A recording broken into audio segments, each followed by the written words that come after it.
সুপ্রিয় দর্শক, প্রেমের টানে 22 বছরের তরুণী ছুটে এসেছে এদের 12 থেকে 14 বছরের শিশুর প্রেমের টানে। তো এই নিয়ে গ্রামের মধ্যে চাঞ্চল্যের সৃষ্টি হয়েছে। মেম্বার সাহেবরা আসছে বিচার করার জন্য, এবং যে আপু আসছে ওই আপুর বাসা হচ্ছে রাজশাহী। আচ্ছা আপু, আপনার বাসা রাজশাহী না? জি ভাই, আমার বাসা রাজশাহী। তো রাজশাহী থেকে এই শিশু ছেলের প্রেমের টানে চলে এসেছেন আপনি। জি ভাই। তো প্রিয় দর্শক, এই নিয়ে কিন্তু গ্রামবাসী সবাই আতঙ্কে আছে। তো মেম্বার সাহেব আসছে, মেম্বার সাহেব দেখি কি সিদ্ধান্ত নেয়। আচ্ছা মেম্বার সাহেব, এখন আপনি কি সিদ্ধান্ত নিছেন? এই পিচ্চি ছেলের সাথে কি এই আপুর কি বিয়ে দেবেন? আপনারা কি সিদ্ধান্ত নিছেন? বিয়ে যে দেয় এটা কেমনে সম্ভব? ছেলের বয়স হলো 14, জি, জি। মেয়ের বয়স প্রায় 22 বছরের মতো, 20 থেকে 22 বছর। জি, জি। আর কি হ্যাঁ হ্যাঁ যে এভাবে চলে আসলো, এটা বিয়ে কেমনে পড়ানি? কোনোভাবে তো এটা সম্ভব না, কোনোভাবে সম্ভব না। তার যদি বয়স মনে করেন যে 18, 22 বা 20 হইতো, তারপরে তো একটা সম্ভব আছে, কিন্তু তার সাথে তো কোনোভাবে যাই না। আমরা বুঝাইতেছি তারা হ্যাঁ যাইবার কার লাগি, কিন্তু হ্যাঁ যাইতেও যাচ্ছে না। বুঝতে পারছি। তাও তো মামলা হয়ে যাবো, আর যদি ব্যাপার আয় দেয় তাও তো মামলা হয়ে যাবো। আচ্ছা আচ্ছা আচ্ছা আচ্ছা আপু, আপনি কি সিদ্ধান্ত নিছেন?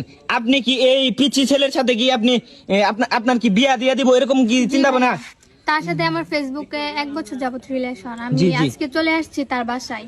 এখন তারা বলতেছে সে নাকি ছোট। এখন আমার কথা হচ্ছে, যদি সে ছোটই হয় তাহলে আমার সাথে প্রেম করলো কেন? আর 1 বছর প্রেম করছে, আমি তো এত কিছু মানবো না। আমি বিয়ে করব, আমাকে বিয়ে দিতে হবে। আচ্ছা, এর আগে কি আপনি দেখেন নাই সে ছোট? আপনি কি বুঝতে পারেন নাই? কিভাবে বুঝবো? ফেসবুকে পরিচয়, ফেসবুকে তো মানে ওর পিক এত স্মার্ট, অনেক সুন্দর, অনেক বড় সড় মনে হয়, বয়স ভালোই মনে হয়, কিন্তু সে যে এত ছোট সেটা তো আমি জানি না। আর ছোট হয়েছে তো কি হয়েছে, এখন কি এটা কোনোভাবে সম্ভব? আমি তাকেই বিয়ে করবো, আমি এত কিছু জানি না। আচ্ছা আচ্ছা আচ্ছা ছোট ভাই, এখন তুমি কি সিদ্ধান্ত নিছো? তুমি কি এই বড় আপুকে কি তুমি বিয়ে করবা? তোমার ফ্যামিলি কি মাইনা নিবো? কি সিদ্ধান্ত? না তার লগে প্রেম করছি দেখে বিয়ে হলো না। আমার আরো আমি 70টার লগে মানে আরো প্রায় 60 থেকে 70টা মেয়ের সাথে তুমি ফেসবুকে রিলেশন করো, প্রেম করো। আরো 60-70 লোকের প্রেম ভাই করো। এটা ডিজিটাল যুগে এগুলো সম্ভব, এগুলো সম্ভব, বুঝছেন? আমার কথাটা শুনুন এনে।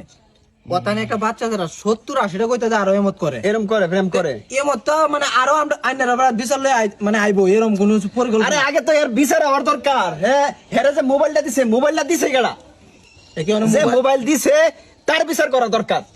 আমরা যতদূর জানি তার কিন্তু মানাইগা বাবা আছে, তার বাবা আছে, বাবা ঢাকা থেকে মনে হয়তো বা মোবাইলটা কিনেছে, কিন্তু এই মোবাইল ফোন দিয়ে, স্মার্টফোন দিয়ে সে স্মার্ট পিক তুইলা ফেসবুকে ছাড়ছে। ছাড়ার পর কিন্তু এই আপু কিন্তু পাগল হয়েছে। করা সব করতে যায় চাচা, আর বাপ তো নাই হারে নতা হে।